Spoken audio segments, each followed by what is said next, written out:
Hi, and welcome to another Chameleon Chat. Tonight, I am doing a special Mother's Day edition, and I am very honored to have some special guests with me tonight. I am so excited about this conversation. We have Renee Gellin with Saving Our Sisters, Katie Burns with the Family Preservation Project, and fellow adoptee Lisa Elaine Scott from the movie All You Have Is Love. Welcome, welcome, welcome. Thank you all for being here. Who wants to go first? I'm going to let Lisa go. All right. Hey, Lisa. Sorry.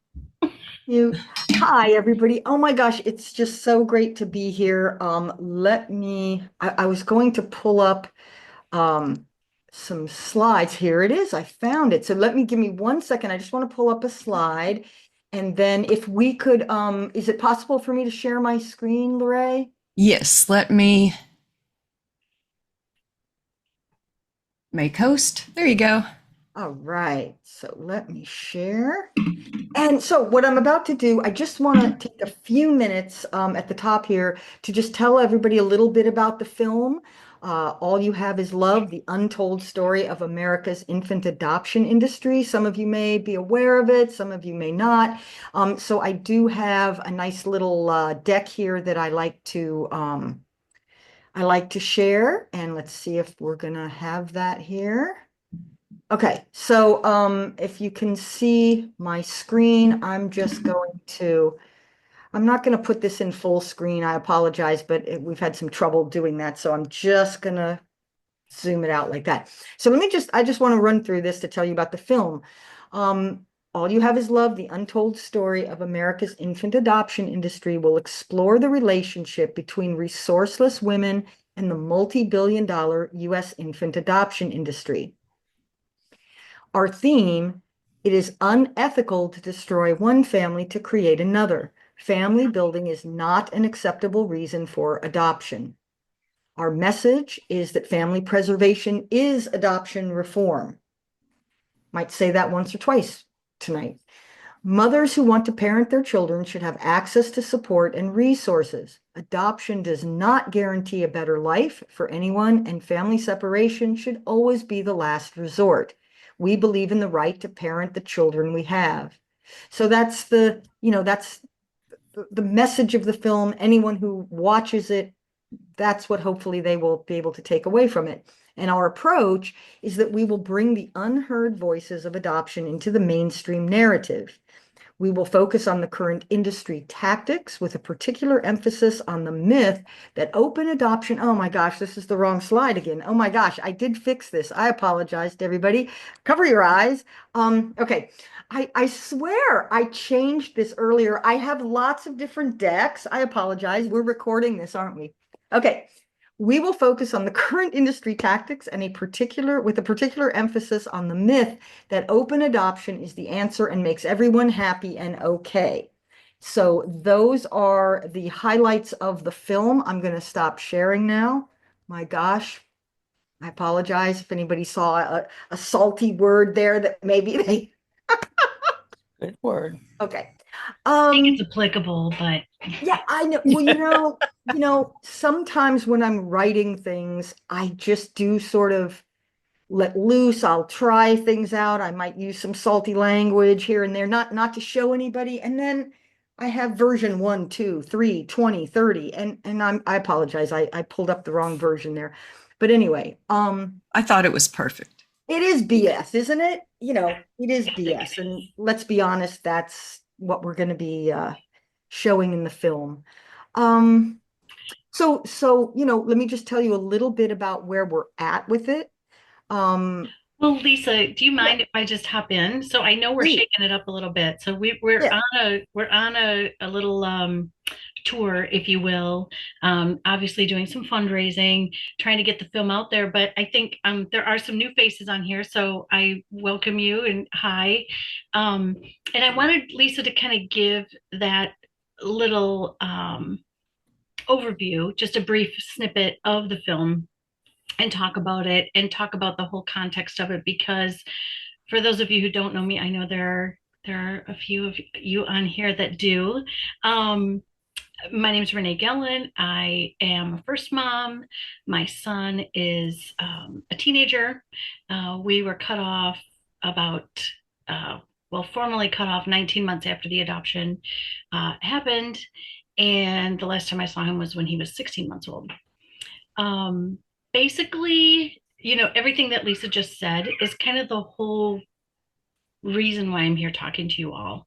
Um, I decided that I just had to do something. So after going through what I went through, which really, to Lisa's point, should not have happened.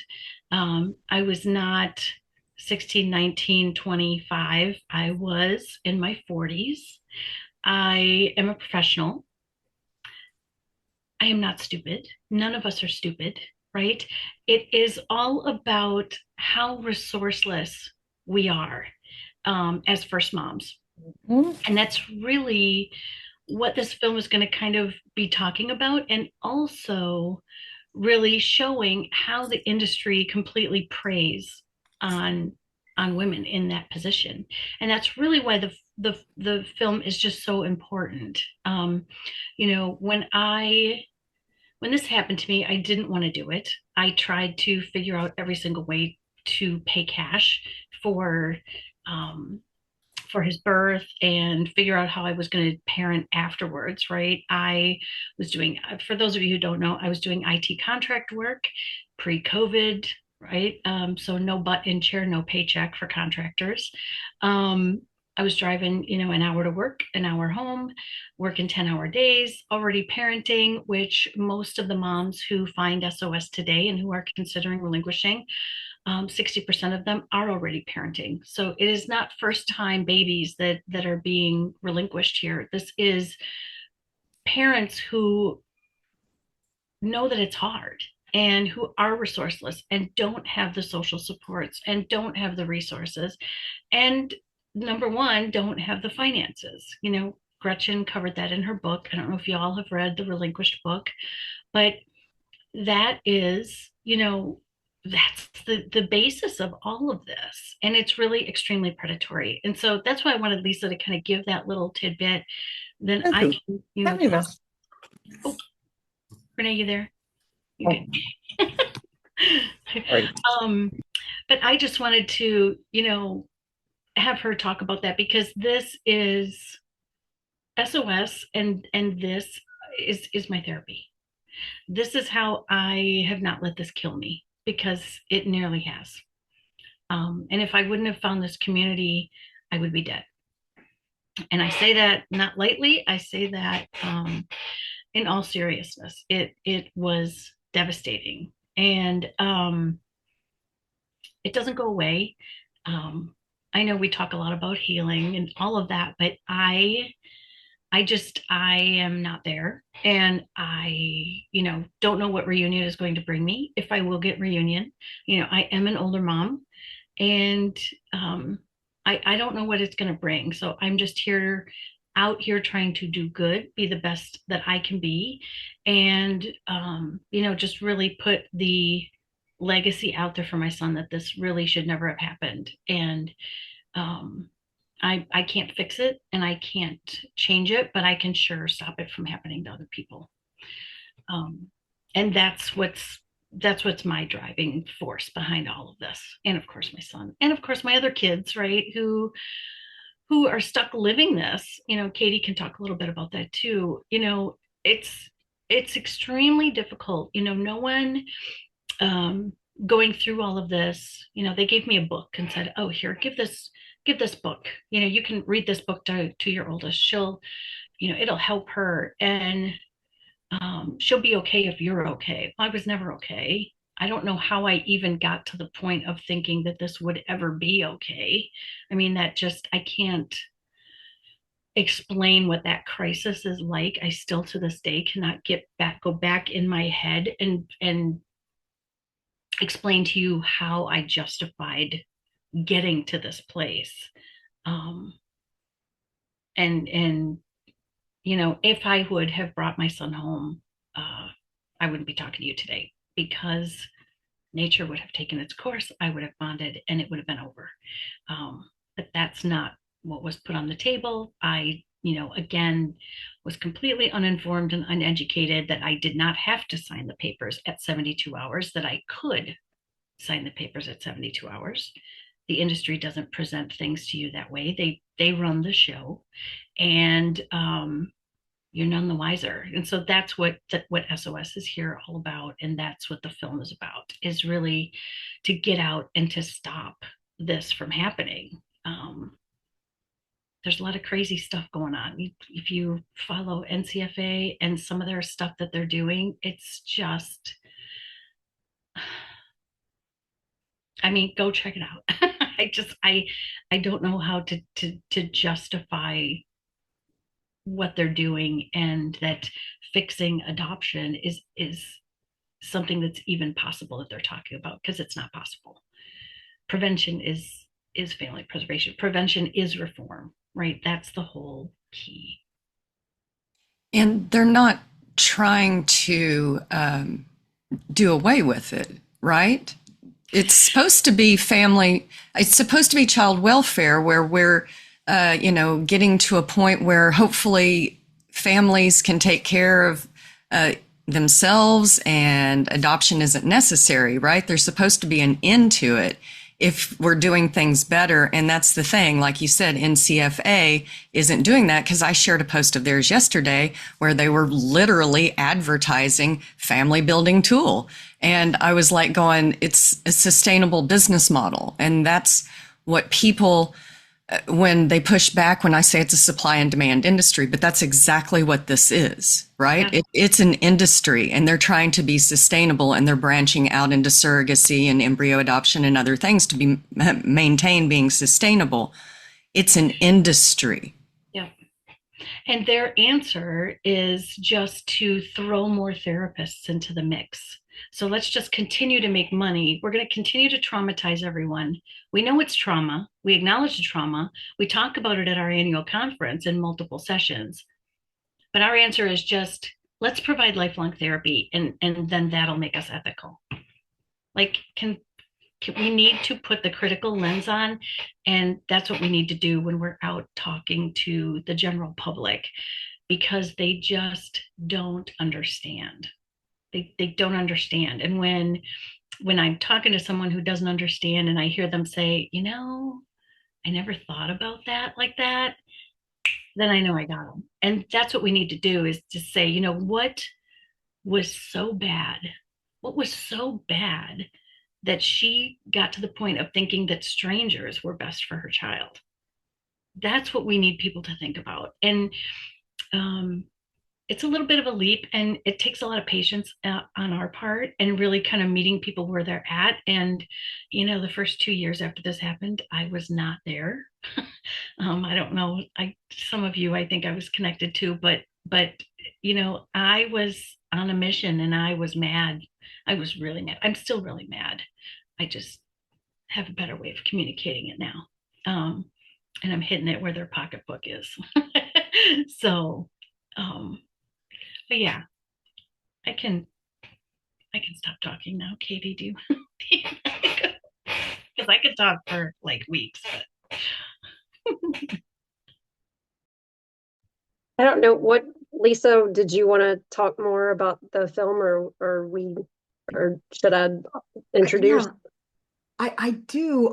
I think, what I want to say, I mean, it's just so unnecessary, the stories that I've seen. And, it is an industry, and supply and demand is the story. I often tell people that the film is the story of supply and demand, family building for the purpose of adoption for the purpose of family building. I don't see how we justify that, but this is what I want to say. And then Katie, we'll hear a little bit from you about what you do with your wonderful website, the Family Preservation Project, because all of these things that we're going to talk about tonight are part of the solution. Education with the film, what SOS does on the ground, which is phenomenal, and along with the Family Preservation Project, and of course Katie's on the board. Well, I'll let her tell you all that, but let me just say this. as an adoptee, so a little bit more about myself. I was adopted in 1959 here in LA. My mother, Gail, was 19 years old and homeless at the time. And what's a 19-year-old, homeless woman going to do in 1959? So she had no choices whatsoever, no options whatsoever. So I want to make a point about that even today, so fast forward 65 years, some of the women I talk to, and I don't know how common this is, but I'm assuming it's fairly common. When you hear of a woman who's homeless, sometimes she's homeless because she's pregnant. Like she wasn't homeless, she's staying at a friend's or with her family or in the spare room or whatever. And then when she becomes pregnant and decides, and goes to term and wants to parent this child, she's now homeless because the people there, and maybe they're even justified, they're like, hey, we don't have room for this baby. So we need to have these resources available. But here's the point I want to make, and then we'll throw it to Katie. As an adoptee, as an adopted person for 65 years, I know a little something about it. And what I do know is that most people know nothing about any of this. And that's what really drives me to, I mean, when this idea for the film was presented to me, when somebody mentioned, the first thing I thought was, my whole life I've been saying, nobody understands what it's like to be adopted and nobody knows about the industry. They all think it's unwanted children, unwanted, needy children looking, needing homes. Oh my gosh, my heart breaks. Well, of course. I mean, that's a rational, justifiable position if that were the case. And that's why we have to tell these stories. That's why we have to counter the industry narrative. And they have cornered that narrative for forever. Like, so yeah, I want to change that. And Katie, I'll just add this before we go to you. Katie Burns. So I had just been given this idea to do this documentary about the adoption industry, the infant adoption industry. And I thought, okay, I really want to do this. I have a lot to learn. And one of the first things I did was listen to a podcast of Katie Burns. And I was cleaning up. I was busy. I was cleaning up. I didn't have time. It was a weekend or something. I had to take the time to do laundry and all that. So I'm listening as I'm doing all this other work. And by the end, I stopped. I went back to the beginning, and it wasn't short either. It was like, I think it was over an hour long, and I sat down and I went back to the beginning and I listened to the whole thing again straight through, and I couldn't believe what I was hearing. I gave it my full attention and I was like, okay, I need to talk to her. And I think I probably reached out to you like the next day. So yeah, Katie and Renee have been there, with me side by side the whole time. And I'm really grateful to them.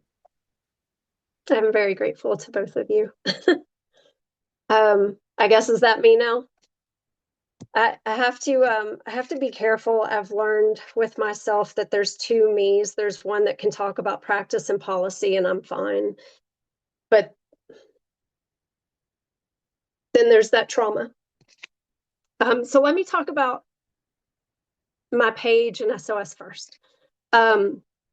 16 years after my daughter was placed, I was raised in the pro-life movement, and I was in a number of pro-life groups. That's just, I was raised Christian. I was raised pro-life.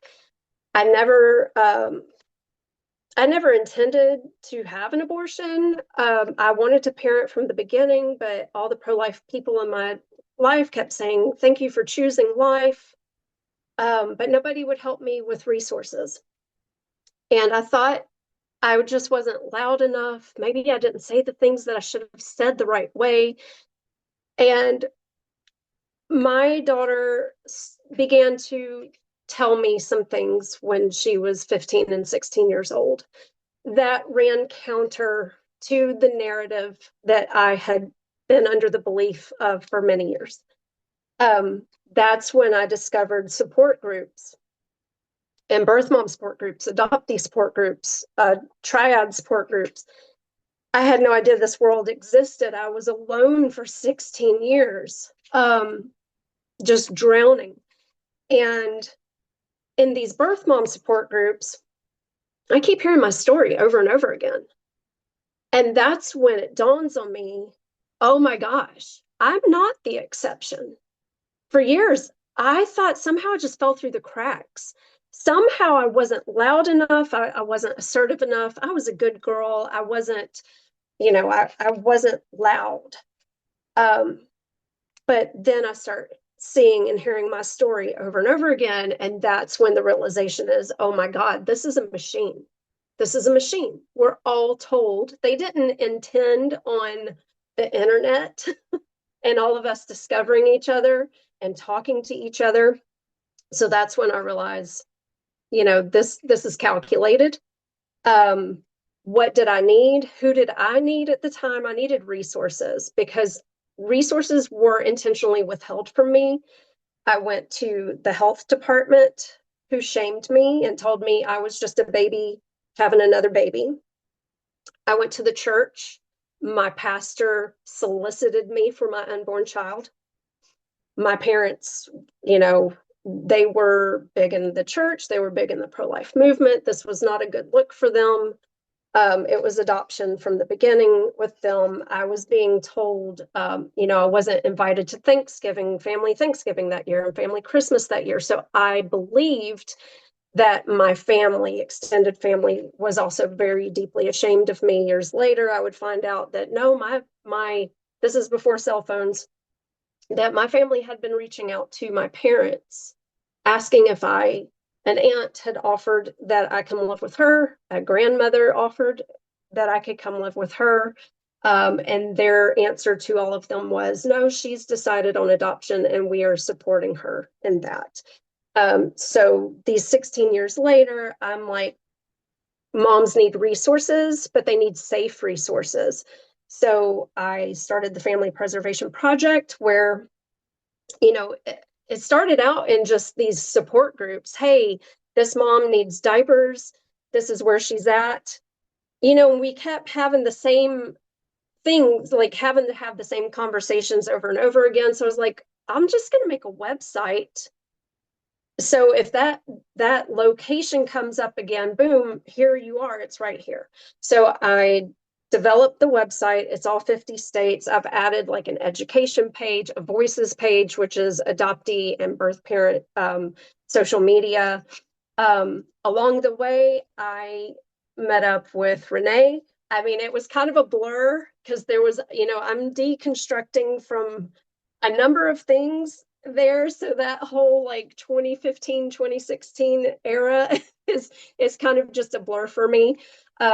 I don't know how Renee and I connected, but somehow, some way I end up on the board of SOS. I've been a part of Saving Our Sisters for, I guess, it was before we got our nonprofit. So anyway, and then Lisa came along. So we've been working on this for 2 years, I guess now. So yeah, my page is for parenting resources and we use it with SOS. Whenever we get an intake, I immediately start working on that mom's area to find what are some safe resources for her, people that are not going to push her into placing her baby for adoption. I remember when and now. I don't. It was the mom who needed to be flown back to Hawaii. Oh, yes, that was in a group, and Beth Jarrett and I bought her. We went in halves on her plane ticket. Okay. Well, that was it. Wow. Okay. I remember. Yeah. That's an amazing story. I always share your resources with people because there's a difference between what you all do and what a lot of other agencies do that are under the guise of the mothers will have all of the answers that they need, but they are pro-life organizations and they are there to directly connect you with adoption. But it looks like that you're going to get all the resources because I've run into several of those. That's my story. Right. And that's it. I get that a lot of comments. Well, there's lots of resources and they'll tag some of these people and I will go look them up and either I will ask one of you all about it Yeah. if I can't find who it goes back to. But that's another deception of the adoption agencies. Would one of you all want to speak to that? I Well, think I have personal experience as far as, I was 18 pregnant, 19 when I delivered my daughter, and my mom was it was just, uh, excuse my language, it was a shitstorm. It was one thing after another. Her father left me, my car got totaled, which means I lost my job, which means I lost my apartment. So I had to move back home, and their adoption in my ear. I refused, and my mom took me to a crisis pregnancy center. I had grown up. My mom was very active in our local crisis pregnancy center, so I thought that's where we were going to go. Except we go to like the county over, and I was always like, why would she take me to a different crisis pregnancy center? Because I'm 18 and apparently very naive.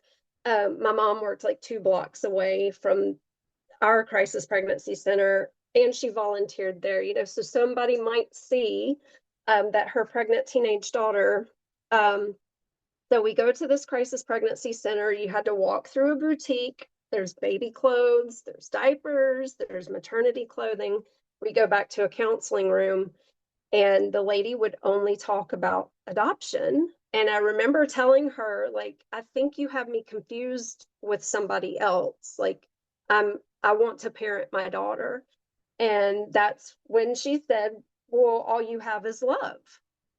How are you going to raise a baby? And I'm just like, well, that's why I'm here. Um, like I had to walk through a boutique to get here. Like, oh my goodness. So she would circle back around to adoption every time. Like she would point out all my flaws. She would point out everything I didn't have.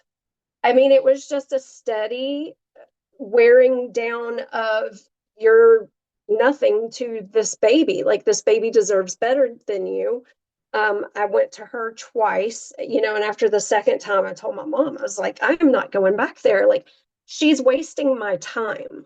I have a pregnancy. There's a day when there's a baby is going to be here, and this is a waste of my time. Um, but I've heard that from other moms is there is a huge connection between crisis pregnancy centers and adoption agencies, and they can be very dangerous. I do occasionally have them on my website. It's kind of a necessary evil. Unfortunately, there are moms who live in incredibly rural areas there, that there's nowhere for them. There is yeah, nowhere for them to get diapers. There's nowhere for them to get clothing. So it's on very rare, but I always have a caveat. This place will, talk to you, will give you material and stuff about adoption. I, encourage them, please go to the education page, please go to the voices page. All over my website is reach out to Saving Our Sisters. But we don't have a safety net in this country that truly helps with parenting resources. And those that do say that they help with parenting resources usually comes with a catch of we're going to try to just talk about it. It won't hurt to just talk about adoption.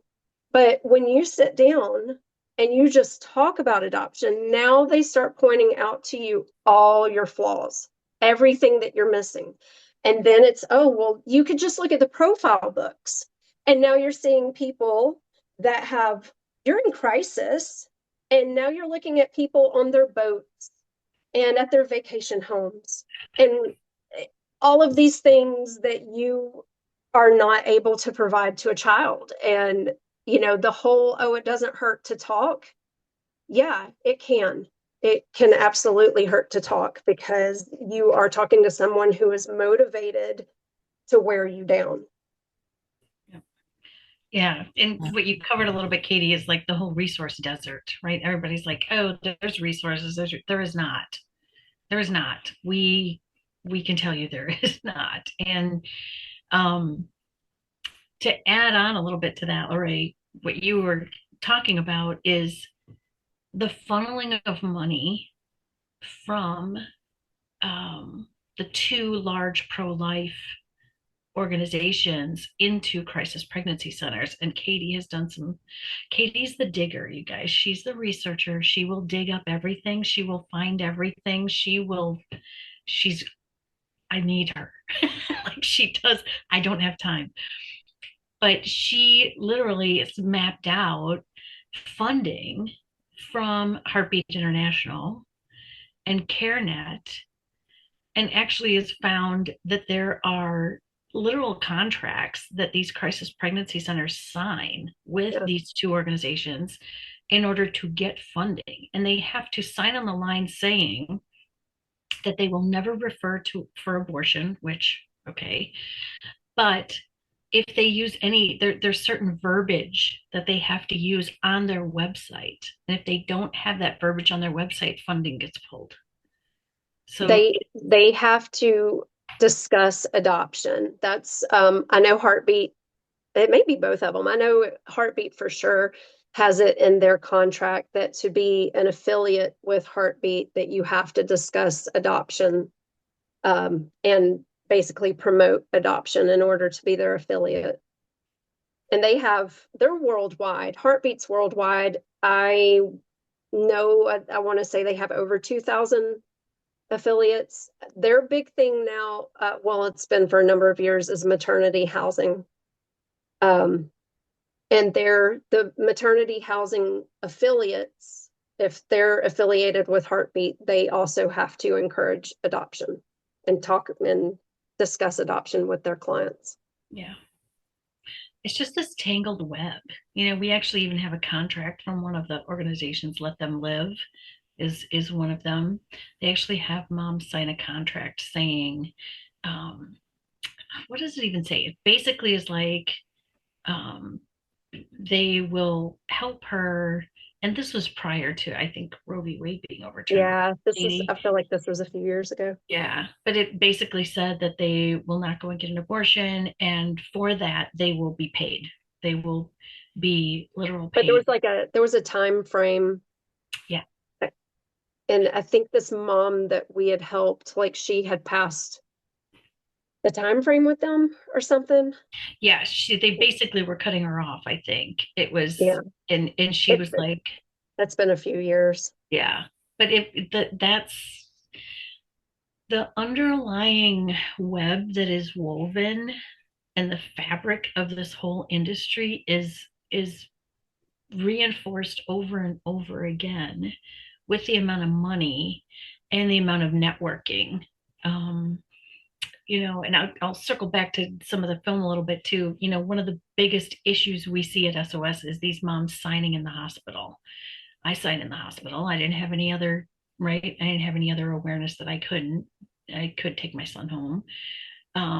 It I wasn't was told that if I didn't sign at 24 hours, if I chose to place my daughter at a later time, I would be criminally charged with child abandonment. And that's absolutely not true. right. But I did not know that the adoption agent was not my advocate. She didn't represent me. She said all kinds of crazy things, you know. So I was terrified in the hospital, looking out the window in the middle of downtown Atlanta. Where am I going to go? And should I go under a bridge in February with an infant? Like my mom would have called DFACS immediately. Like she wanted this baby placed for adoption. If I had just walked out of the hospital with my daughter, where am I going to be? And then, you know, if I have to place her for adoption later, now I'm going to be criminally charged with child abandonment. I'm 19 years old. And then it's like, well, if she goes to foster care, I had been told, because my daughter's biracial, if she went to foster care, she would probably bounce around from home to home because not many people were willing to take in a biracial child, you know. So it's this just terrible I mean, it's a Sophie's choice. It's, I can take the chance and walk out and live under a bridge and then fight the state. And then my daughter's going to be harmed by bouncing around from home to home. Or, and this is what they do now with these moms, or you can be proactive. You can meet and bond with a prospective adoptive family and go ahead and choose an open adoption where you don't have to worry about any of that kind of stuff. You're homeless. Choose Yeah. is a word that they like to use, right? Yeah. Choose, like Yeah. there's a choice there. Yeah. Right. Yeah, and the film, Lisa's got some great footage and stuff that she's put together too. So you can, and I don't know which clip exactly she's going to show you, but we've got tons and tons of footage, you guys, of them saying the quiet parts out loud. And it's not about choice at all. It's about making sure there is no other choice. So Yeah, so now they have their third option initiative, National Council for Adoption, and it's like you're trying to get rid of the other two options. It should just be called the only option initiative. Like, you don't want a safety net, you don't want abortion. Like, it is, we are all being funneled. You don't have resources, you don't have abortion. This is the way that adoption is the way that you have to go. And, back to the film and what I'm trying to do, what we know we can do with this is to educate people, because most of you here, maybe all of you, are aware of a lot of this stuff. But again, remember, all the people I've met my whole life have no idea. These are the people I want to talk to, and I want to bust these myths.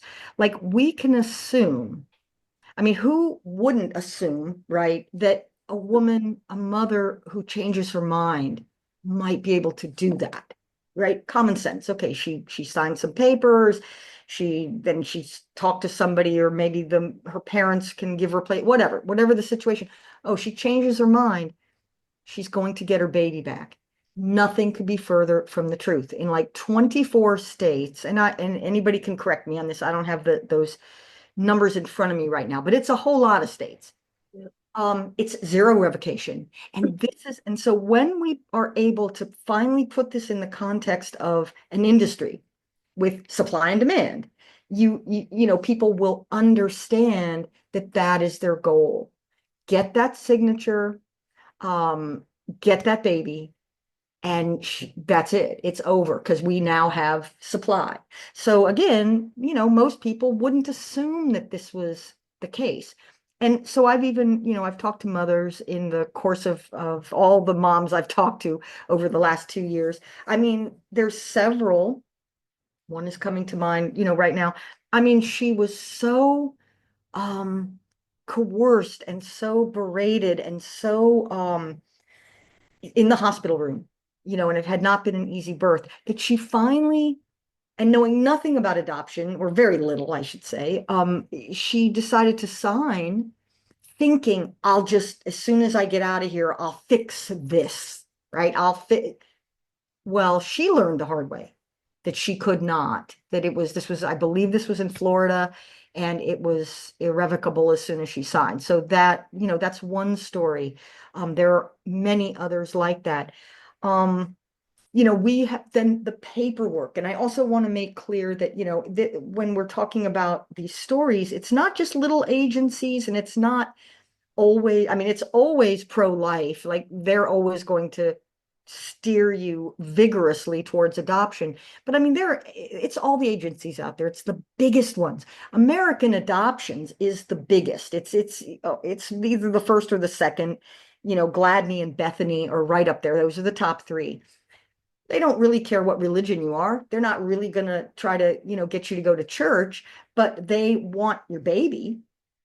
And Renee, I know you can speak some to this, because you certainly have, an experience with Gladney. We have a mom that's going to be in the film who shares her paperwork with us, and they pre-filled her questionnaire about, are you, is this really what you want? Are you, have you made this decision freely? On and on. And it already said yes, no, yes, no. I mean, whatever the answer was that Gladney wanted, that's what was filled in. And again, you might say common sense, like, how could this be? Well, it's really vile. And I'm convinced that when people see this, that they will say, no, this is not okay. We do not want this to be happening.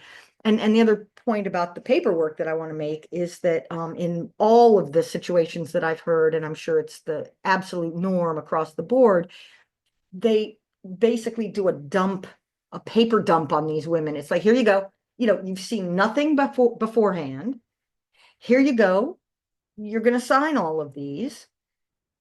You don't have time to read this. Oh, I have horror stories, but I could go on, and I don't want to take too much more time on this. But the paperwork, a lot of the stories in the paperwork. Okay. So yeah, do we want to see a little 5 minute? I think some of you here have probably seen, I think they do. yeah, Yeah. okay. So I think I'll show one that I just made, a more recent one that a couple of you may have even seen this, but I think most of you will not have. And it's focused, because other little trailers I've done before have focused more on the moms and their stories and their feelings and them sharing some of that. This is a little montage of what the industry is saying. Okay. And also we have one interview in there from the film, Melinda Seymour, who's an adoptive mom. And so when you see her, I just want to give you a little bit of backstory. She's fascinating. She's an attorney. She teaches. She doesn't practice law right now. She has in the past, but she's a law professor at Texas A&M, and she focuses almost specifically on adoption. She's an adoptive mother of two girls from China. They're now grown, and she saw the light quite a few years ago and started really digging into the adoption industry. And she's phenomenal what she will say about, from the perspective of an adoptive mother. So that's great that we do have allies like that who are willing to speak out. So you'll see Melinda in there a couple of times, and the rest of it is just basically a montage of the industry and what what they want you, what they think you should know. So let me bring that up. Let me just make sure I got the right one here, and then I'll share my screen. Yes, this is the right one. All right, sharing. Okay, there we go.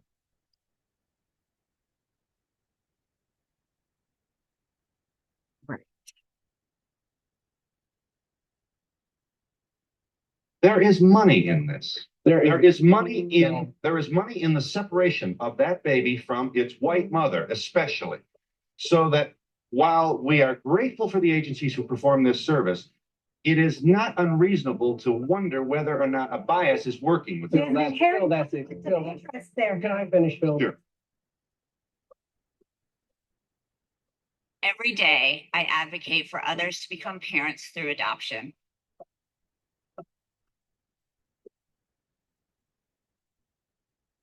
Yeah, we got a cute one. A cute baby. Okay.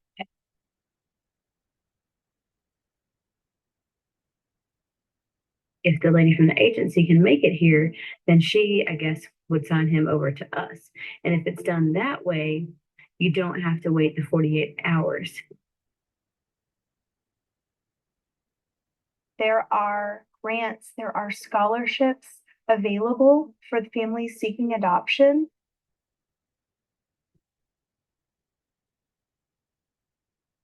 Here's a way to get your money back for expenses paid towards your adoption. How do you ask? Through the adoption tax credit. The more I read and studied about adoption, the more concerned I was with the way that adoption is practiced in the United States today. It's no longer a social welfare program to help needy children. Instead, it is a system that feeds children into adoptive homes to satisfy the needs of adoptive parents. I feel deeply that I need to be a mother. I feel like I will feel incomplete if I don't have that experience. Right. Your attorney will seek to end the birth mother's rights as quickly as possible after the birth. And once that happens, you can feel secure that your adoption cannot be attacked. There's not an ethical agency in the country that wants to take a baby from a girl. I'll take Florida, for example. Mom can sign their rights 48 hours after the baby is born, and it's automatically irrevocable. So once she signs, it becomes irrevocable and she can't change her mind. And the adoptive parents, of course, are the winners in adoption. I recognize myself as the winner in adoption. But I think as just a member of society, I have to be concerned about the losers in adoption too. And that tends to mean both the adoptees who have no choice in the matter and the birth parents who have very little choice as well.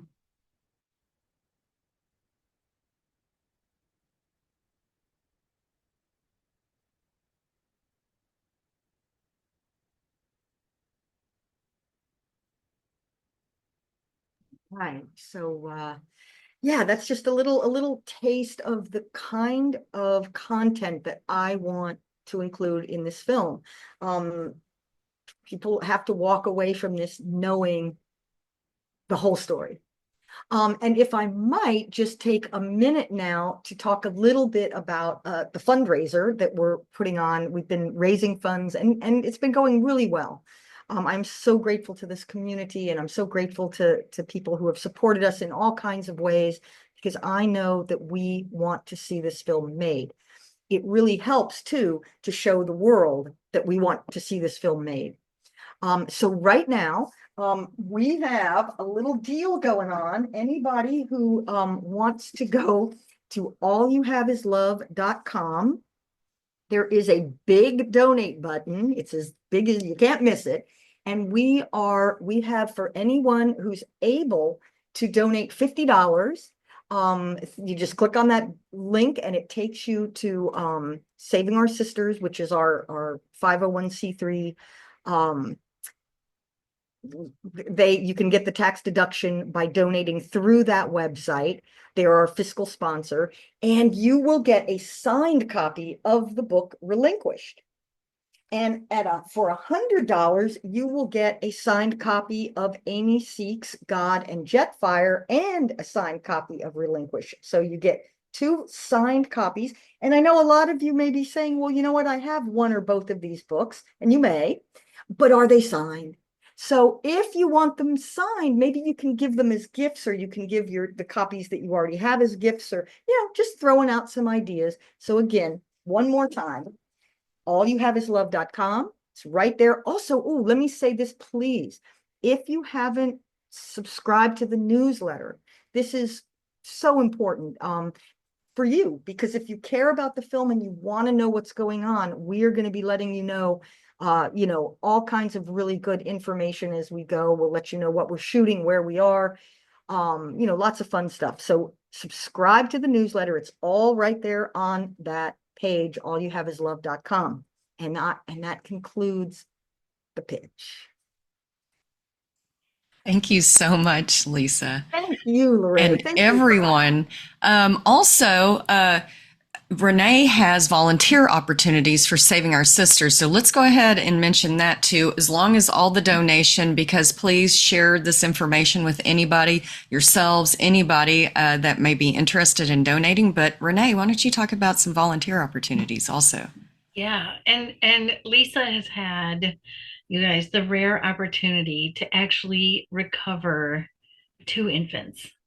Like, these things happen so rarely. We want them rare, right? I don't want to have to drop everything and call somebody and say, hey, go with this mom and pick up their baby, right?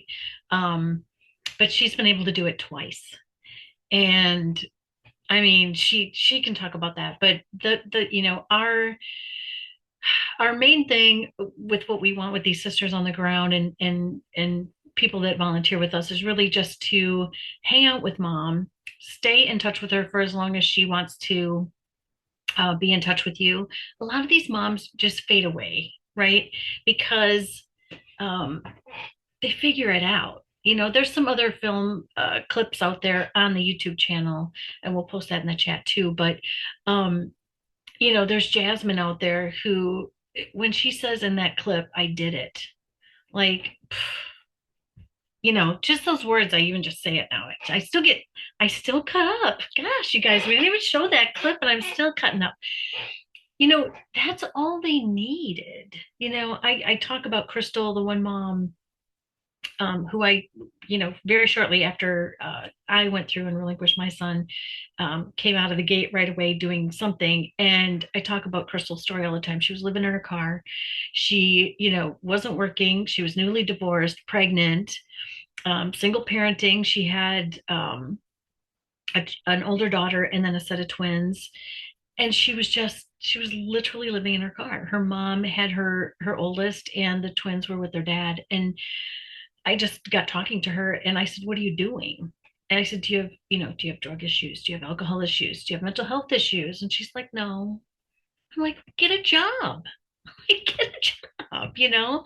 I just told her. And I have these conversations, and some of the some of the board members are like, "How do you just talk to them like that?" And I'm like, sometimes they just need that. Somebody just needed to sit me down and say, "Look, will you stop thinking that you're not enough. Stop thinking that you don't have this. You have a job, you had a car, I had a house, I had a home that I was living in. Was I going to need a little bit of support to be on maternity leave? Like I said, contract work, no butt in chair, no paycheck. If somebody would have paid my rent for 2 months, do you know how much stress that would have taken off of me? That was it. I was parenting my 8-year-old. I mean, what was I going to do? And it just, this little temporary support is what these moms need. And I went back to Crystal, a few years ago, and I said, "What did I say to you?" Because it was so long. Her daughter just turned 13. And I said, what did I say to you? Because I didn't have any money, right? I had just gone through this whole, to use Katie's word, shit show, right? And I was just in a terrible, terrible place. And she just said, "You told me I could do it." That's it. Sometimes just having people, in your circle that build you up instead of tear you down, it makes all the difference. I had my sister there, telling me, "What can I do? What can I do?" She didn't know what to say to get me to snap out of it. And I talk about this, a few years after I learned about the trauma. Now, one would think that I'm already a mother, that I would get it, right? That I would understand that, separating, from me was going to be a problem for him, and he was going to suffer, and I was going to suffer, and then my oldest was going to suffer. But again, going back to that crisis thing, like, I couldn't get out of my head to listen to my heart. And that's what I needed. I needed somebody to just. What you just said is practice. You're not supposed to think with your heart. You're supposed to think logically and rationally, and you're supposed to separate yourself from your baby, dissociate, and do what is best for your baby, which is not you. Right. And that's exactly what they did. Nobody stopped me, right? Nobody stopped me and said, and even Abby's little clip in the film, that always gets me too. Nobody asked me what I wanted. She said that, and that's a fact. Nobody said, what do you want? And that's intentional. Listen, Gladney knew I didn't want to do this. I refused to look at books. I held out. I did not meet anybody. I refused to match. I did not want to do this. I didn't take any money. I didn't need money. I was working. And I needed the after stuff. I needed somebody to tell me who was a trusted daycare person that I could leave an infant with. I had just moved across the country. I knew nobody here, right? And I isolated myself because I was freaking out. And that's all I needed. I just needed, to Katie's point, resources. If somebody would have said, "Here's a list of daycare, let's go interview them. Let me help you. Let me pay a month or two of rent," right? And it's all that stuff that SOS does. And we can avoid, all of these things. But really, that sister on the ground, is exactly what these moms need. And can you go and like, the majority of Sisters on the Ground are never going to help with a revocation. yeah, they're not. They're rare. We publish those, right? And we talk about those because they're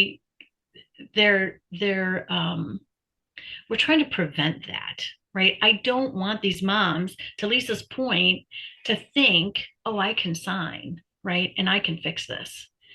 There's a lot of moms that do that. Like, I'm just going to sign to get these people out of my hair, and then I'll let them take my kid, and then I'll fix it. I'll be able to fix it. They can't. They can't. Sometimes they can, and that's when But we can help them. most of the Sisters on the Ground are going to help mostly with material things or a ride to a doctor's visit. Like it's being a support person that is local to that mom, because we are nationwide. So we ourselves cannot be physically there with every mom. I would if I could. I would fly around and do this. I would do it. I can't.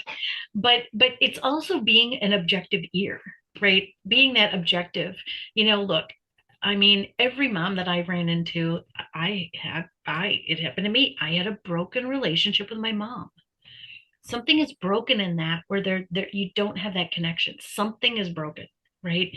And where you don't feel like you have that person to lean on.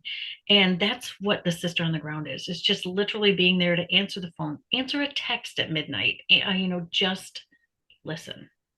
And I know that these work personally because you know how the world works in mysterious ways.